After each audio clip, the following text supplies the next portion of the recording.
नमस्कार दोस्तों, आप देख रहे हैं मेरा चैनल विधिक नेचर। दोस्तों, आज हम लोग बात करने जा रहे हैं, कोई व्यक्ति चोरी करता है तो वह किस अपराध के लिए, चोरी के अपराध में कितनी सज़ा के लिए दंडित किया जा सकेगा। दोस्तों, भारतीय दंड संहिता की धारा 379 यह कहती है कि जो कोई चोरी करेगा वह दोनों में से किसी भी भांति के कारावास जिसकी अवधि 3 वर्ष तक की हो सकेगी या जुर्माने से या दोनों से दंडित किया जाएगा। वही धारा 380 यह कहती है, यदि कोई व्यक्ति किसी के घर, निर्माण, तंबू या जलयान में जो कि मानव निवास के रूप में या संपत्ति की अभिरक्षा के लिए उपयोग में लाया जाता है, तो वह दोनों में से किसी भी भांति के कारावास जिसकी अवधि 7 वर्ष तक की हो सकेगी दंडित किया जाएगा या जुर्माने से भी दंडनीय वह व्यक्ति होगा। दोस्तों, यहाँ पर हमें यह समझना होगा इन दोनों धाराओं के बीच के अंतर को। क्यों कोई सज़ा धारा 379 3 वर्ष तक की सज़ा के लिए प्रावधान करती है और वही धारा 380 7 वर्ष तक के लिए सज़ा के लिए प्रावधान करती है। दोस्तों, तो उसके समझने के लिए हम सबसे पहले धारा 380 देखते हैं, जिसमें यह कहा गया है कि कोई घर हो, कोई तंबू हो। तंबू का मतलब है यदि कोई टेंट भी लगाए है या झोपड़पट्टी भी किसी की है, या निर्माण का मतलब ये भी होता है जैसे किसी का प्लाट पड़ा है, उसके चारों तरफ बाउंड्री भी है, उसके अंदर से भी चोरी की जाती है तो भी वो इसी धारा में गबन किया जाएगा। या जलयान में भी अगर कोई व्यक्ति चोरी करता है, समुद्र में है यदि जलयान, तो उसमें भी वह यही धारा से वह गबन किया जाएगा व्यक्ति। और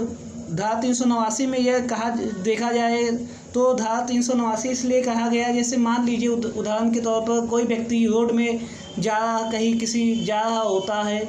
उसकी कोई बटुआ मार देता है, तो उसे धारा 379 में इसके तहत सज़ा दी जाएगी, ना कि 380 के तहत। यदि कोई व्यक्ति टेम्पो में जा रहा है, उसका कोई मोबाइल चोरी कर लेता है, तो चोर को सज़ा धारा 379 के तहत दी जाएगी, धारा 380 के तहत नहीं दी जाएगी। लेकिन यदि कोई व्यक्ति एक एग्जाम्पल में हम इस दोनों धाराओं के अंतर को और अच्छे तरीके से समझ सकते हैं। मान लेते हैं कोई एक साइकिल किसी के घर के बाहर खड़ी है, उसे चोरी कर लिया जाता है, तो यहाँ पर वह धारा 379 के तहत 3 वर्ष तक की सज़ा के लिए दायी होगा। लेकिन यदि वह साइकिल उसके घर के अंदर खड़ी होती, उसके बाद वह चोरी की जाती, तो यहाँ पर 3 वर्ष तक की सज़ा के लिए नहीं, वह 7 वर्ष तक की सज़ा के लिए दंडित किया जा सकता था और वह धारा 380 के तहत दंडित किया जाता। दोस्तों, आगे बढ़ते हैं, अब देखते हैं धारा 381 क्या कहती है। धारा 381 में यह बताया गया है, यदि किसी का लिपिक या कोई सेवक या कोई अभिकर्ता के कब्जे में कोई संपत्ति है और वह उसके द्वारा चोरी कर ली जाती है, तो यहाँ पर भी 7 वर्ष तक की सज़ा के लिए वह दंडित किया जाएगा और जुर्माने से दंडित किया जाएगा। यहाँ पर मान लीजिए किसी का नौकर है, मालिक ने उसे कोई संपत्ति दी है, कोई पैसे दिए हैं कि जाओ ये कोई काम कर लाओ, और उसने उसमें चोरी कर ली उन पैसों का और मालिक से छुपा लिया, तो यहाँ पर वह धारा 381 के तहत दंडित किया जाएगा। दोस्तों, आगे बढ़ते हैं, देखते हैं धारा 382 क्या कहती है। यहाँ पर यदि चोरी करने के लिए मृत्यु, उपहति या अवरोध कायद करने के लिए बताया गया है कि यदि इसकी तैयारी के साथ चोरी की जाती है, तो कोई व्यक्ति, यदि मान लेते हैं कोई व्यक्ति मारक हथियारों के साथ लैस होकर किसी के घर में जाता है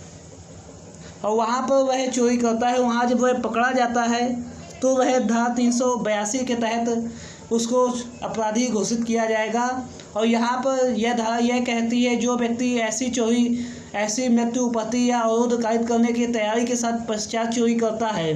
तो उस व्यक्ति